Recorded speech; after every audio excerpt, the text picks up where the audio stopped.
Hello and welcome to our morning edition of Arirang News. We begin with these stories making the headlines at this hour.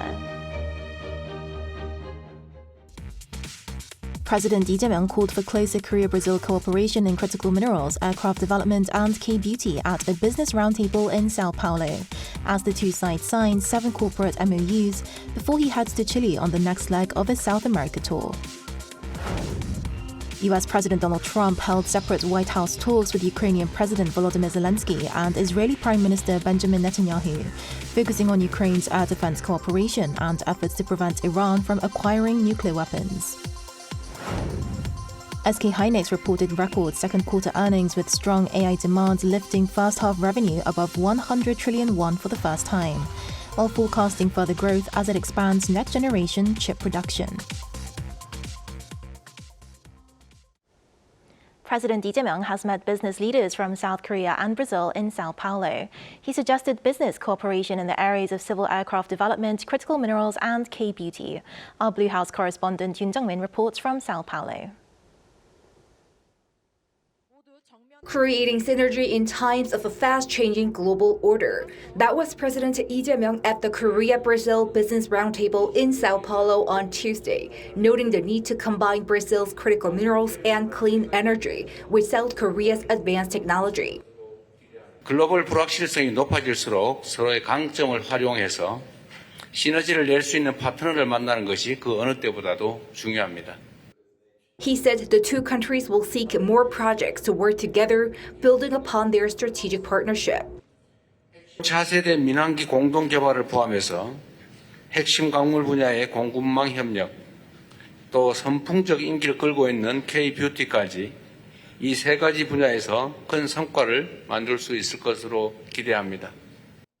Calls for expanded cooperation were echoed by Brazil's Vice President Geraldo Alckmin. We must not merely focus on increasing the trade volume. It's important to create more added value, strengthen the production chain, and make investment together.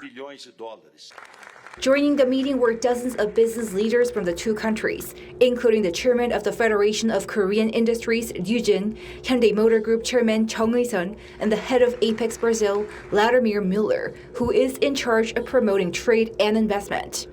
7 corporate MOUs were signed, including those on aerospace, digital healthcare, and critical minerals.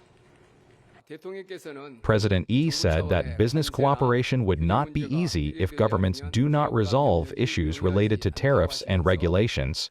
He designated me for communication with Vice President Alckmin, solely dedicated to coordinating these issues.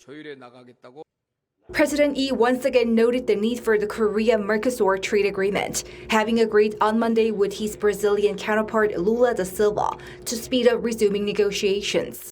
Later in the day, Lee visited a metal workers' union office in Sao Paulo, where Lula used to work as union president decades ago after working as a metal worker in his early career. After wrapping up his state visit to Brazil, President Lee will head to Chile for a 2-day official visit to meet his Chilean counterpart, Jose Antonio Cast. Yoon Jung-min, Arirang News, Sao Paulo.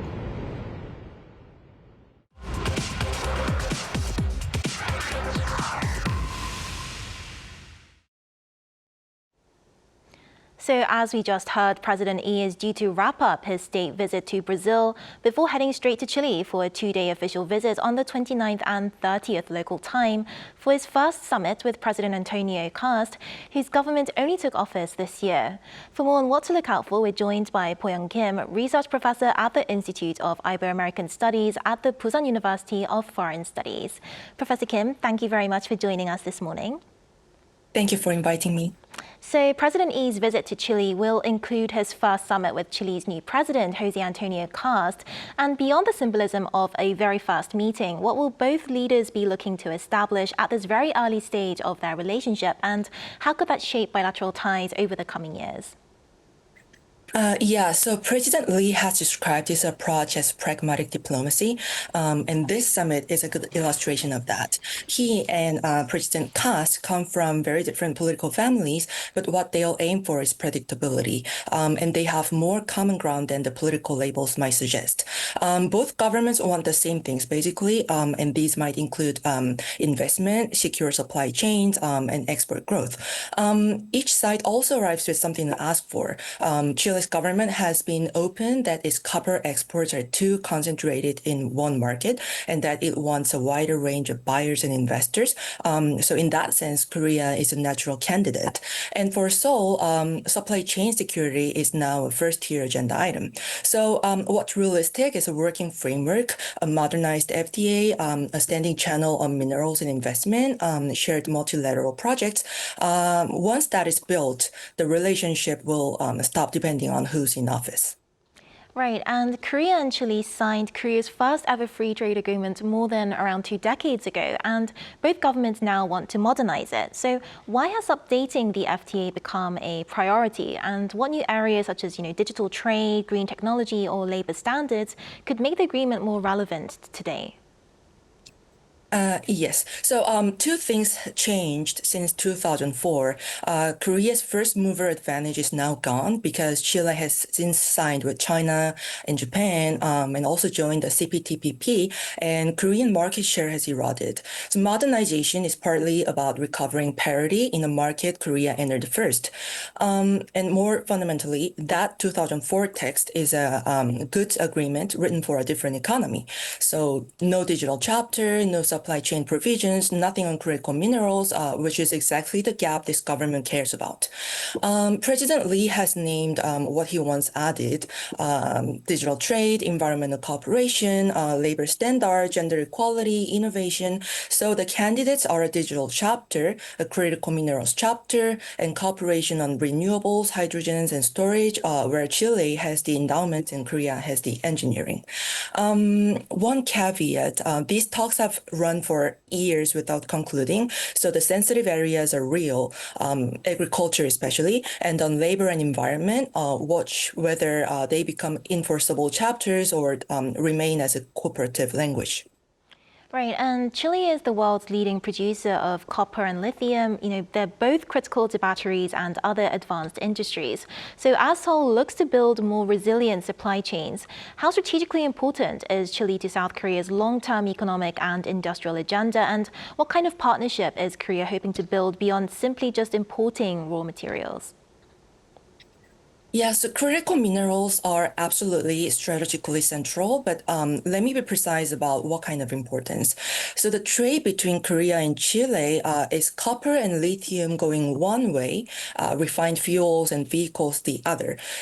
This is a classic commodities for manufacture structure, and notably, both governments now say they want past it.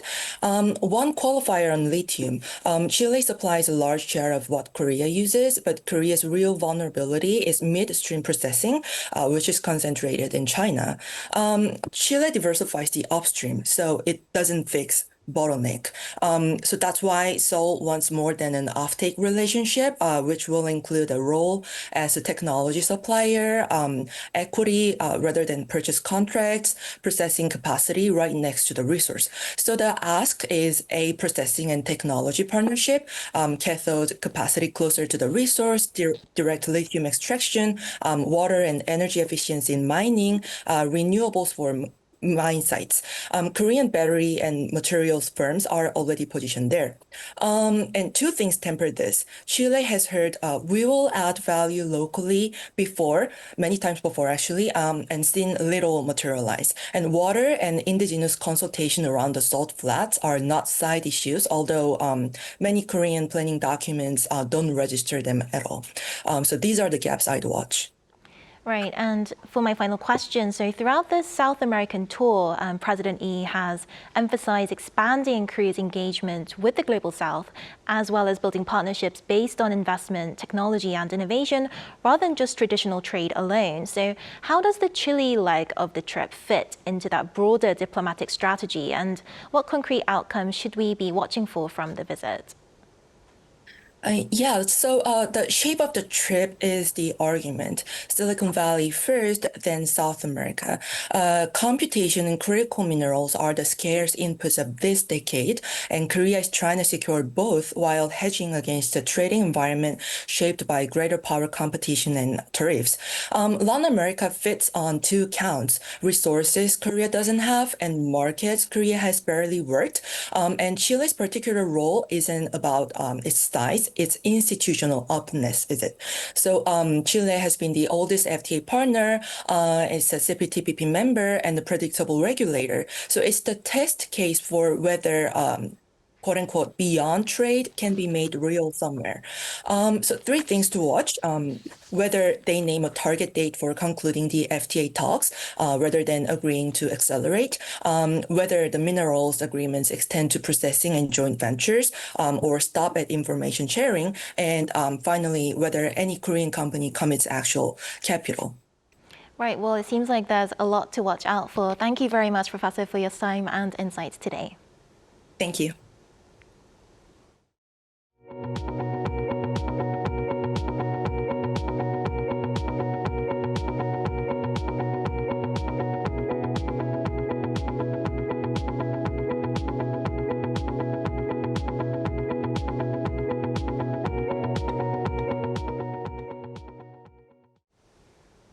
US President Donald Trump hosted back-to-back White House meetings with Volodymyr Zelenskyy and Benjamin Netanyahu on Tuesday, discussing ongoing wars.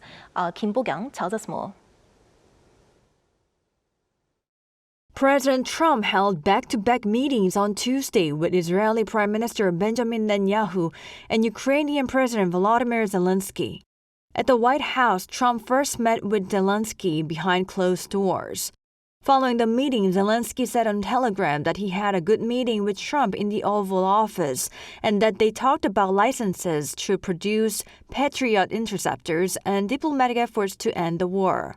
Earlier this month, Trump agreed to allow Ukraine to produce Patriot air defense interceptors, a crucial component of the country's defense against Russian aerial attacks. Following talks with Zelenskyy, Trump met with Israeli Prime Minister Benjamin Netanyahu, also behind closed doors. Marking their first face-to-face meeting since the outbreak of the Iran war, Netanyahu has reportedly been eager to secure continued U.S. support and sustain pressure on Iran with a general election scheduled for late October. In a video message recorded afterward, Netanyahu called the meeting excellent. I just finished an excellent meeting with President Trump. A conversation with full partnership, mutual support, understanding of the common goal to ensure that Iran does not have nuclear weapons, and other goals as well. Trump had previously criticized Netanyahu for appearing to publicly discuss Iran's Pickaxe Mountain nuclear site, but the issue did not come up during the talks, according to the director of Israel's National Public Diplomacy Directorate, who accompanied Netanyahu on his visit to the U.S. Meanwhile, Netanyahu and Zelenskyy met face-to-face in Washington for the first time in nearly 3 years, after each holding separate meetings with Trump. Marking the first time in-person meeting since September 2023, the two greeted each other and held a brief conversation ahead of a memorial service for Senator Lindsey Graham. The two had explored the possibility of holding an official meeting in Washington that day, but the talks ultimately did not take place. Kim Bo-kyung, Arirang News. U.S. President Donald Trump has reaffirmed the strength of the South Korea-U.S. alliance in a message marking the 73rd anniversary of the Korean War armistice. In a statement posted by the White House on Monday, Trump honored the sacrifices of American troops who fought alongside Korean and UN forces during the Korean War. He said the alliance, forged through shared sacrifice and a common commitment to freedom, remains steadfast more than 7 decades later. Trump described the partnership as a pillar of peace and stability across the Indo-Pacific, adding that it reflects America's enduring commitment to stand with its allies in Asia against threats to regional and global security. Korea's chip giant SK Hynix posted its record preliminary second quarter earnings on Wednesday. Driven by strong global demand for AI memory chips, the chip maker continues to smash its own financial records. Park Jun-an covers the numbers in detail. Korean semiconductor titan SK Hynix has once again rewritten its own history. According to preliminary figures, the company's second quarter revenue reached around 79.3 trillion won, or roughly $54.5 billion US. This extends its record-breaking earnings streak to 5 consecutive quarters. Operating profit reached 60.54 trillion won. What is even more remarkable is the operating margin, which pushed past the historic 72% mark set in the first quarter to reach 76.3% in the second. The profit growth continues to be fueled by explosive global demand for AI-related memory chips, especially next-generation high-bandwidth memory, or HBM, supplied to global big tech companies. With supply remaining tight, long-term supply contracts for both premium DRAM and NAND flash have allowed the company to maintain strong pricing power. Despite the company's undisputed record earnings, its stock price, along with those of many global memory chip makers, has fallen by nearly 50% from its June high, when it nearly reached 3 million won per share. This is because market watchers have started to question whether the company's growth momentum may begin to face limits going forward. While the company said it will double its memory production capacity by 2030, the base effect from quarters of explosive growth, combined with potential macroeconomic headwinds, could cap further gains in the second half of the year. Park Junan, Arirang News. A powerful 7.1 magnitude earthquake has struck Japan's Kumamoto prefecture, causing widespread damage, forcing hundreds of thousands to evacuate and trapping people inside a partially collapsed shopping mall. Rescue teams are racing to find survivors as aftershocks continue, while the tremor was also felt across parts of South Korea. Lee Seung-jae reports.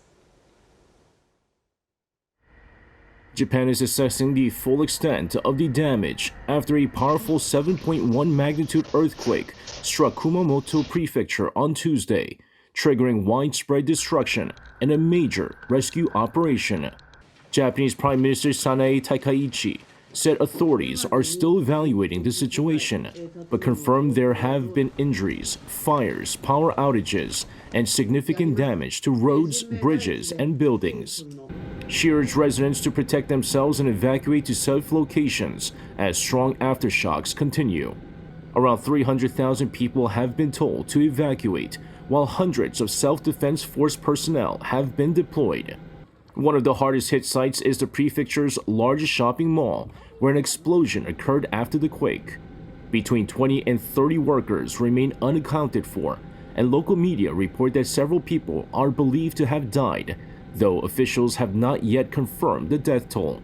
Footage from the scene showed that part of the mall had collapsed, exposing steel beams and scattering debris across the parking lot as firefighters and rescue crews searched for survivors.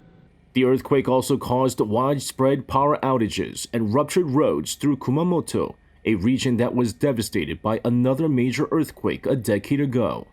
The tremor was felt beyond Japan, reaching parts of South Korea.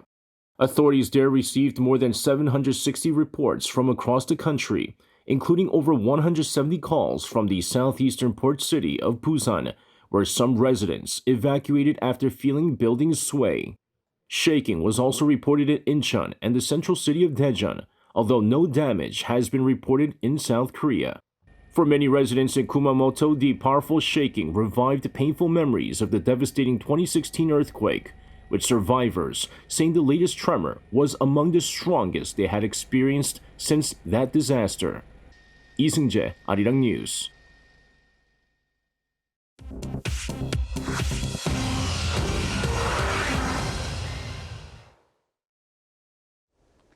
Good morning, I'm Chu Ji-hyun, and this is The World Now.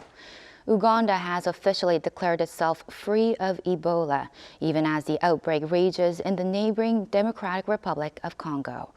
Uganda's health ministry made the announcement Tuesday after going 42 days without a new case, which is a new waiting period set by the World Health Organization.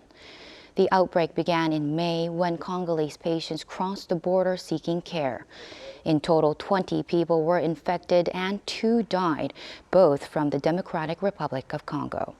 Congo's health ministry says confirmed cases have topped 3,200, with more than 1,400 deaths in just 10 weeks, making this the fastest Ebola outbreak on record. In the U.S., the Federal Communication Commission announced on Tuesday that it's banning imports of new Chinese-made humanoid and four-legged robots, along with Chinese power inverters. Officials say the devices could let China spy on American infrastructure or disrupt it during a crisis. The ban targets future models only, not robots already sold in the U.S. Treasury Secretary Scott Bessent said Chinese AI firms could also face sanctions for stealing U.S. intellectual property. Firefighters in France and Spain are gaining ground against wildfires that have forced tens of thousands from their homes. In France, crews contained the blaze near Bordeaux overnight. President Macron called the current fire France's toughest wildfire crisis since World War II. In Spain, authorities lifted the state of emergency in Toledo province, letting residents return home. Scientists blame Europe's hottest, driest summer on record for the fires. A new heat wave is expected to peak Wednesday, with Paris forecast to hit around 38 degrees Celsius. Keiko Fujimori was sworn in as Peru's president on Tuesday after narrowly winning June's runoff by fewer than 50,000 votes. The 51-year-old daughter of former President Alberto Fujimori becomes Peru's first elected female leader and the 10th president in a decade where no leader in the country completed a full 5-year term. In her first address, she called for reconciliation and pledged to fight crime, cut government spending, and raise the minimum wage by 15%.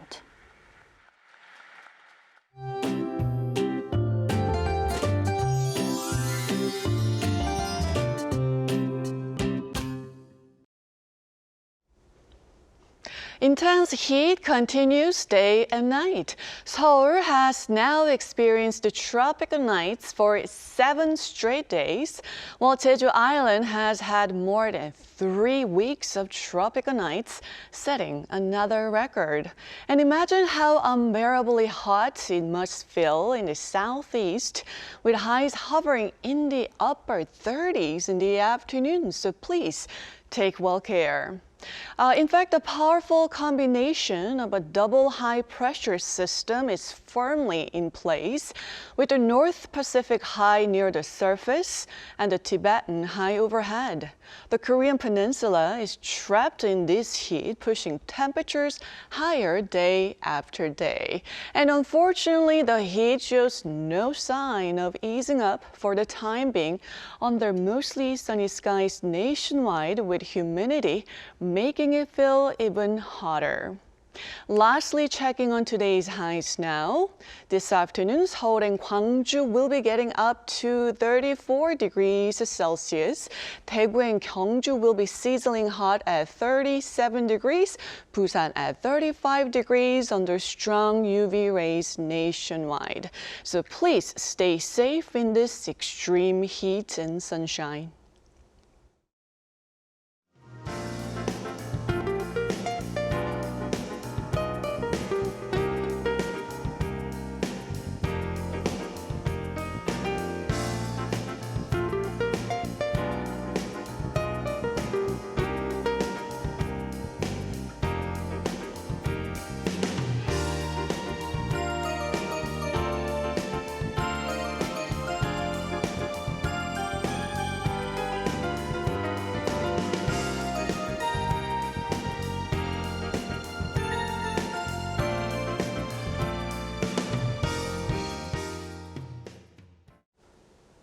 That's all we have for this morning. Arirang News will be back at noon Korea time. Thanks for watching.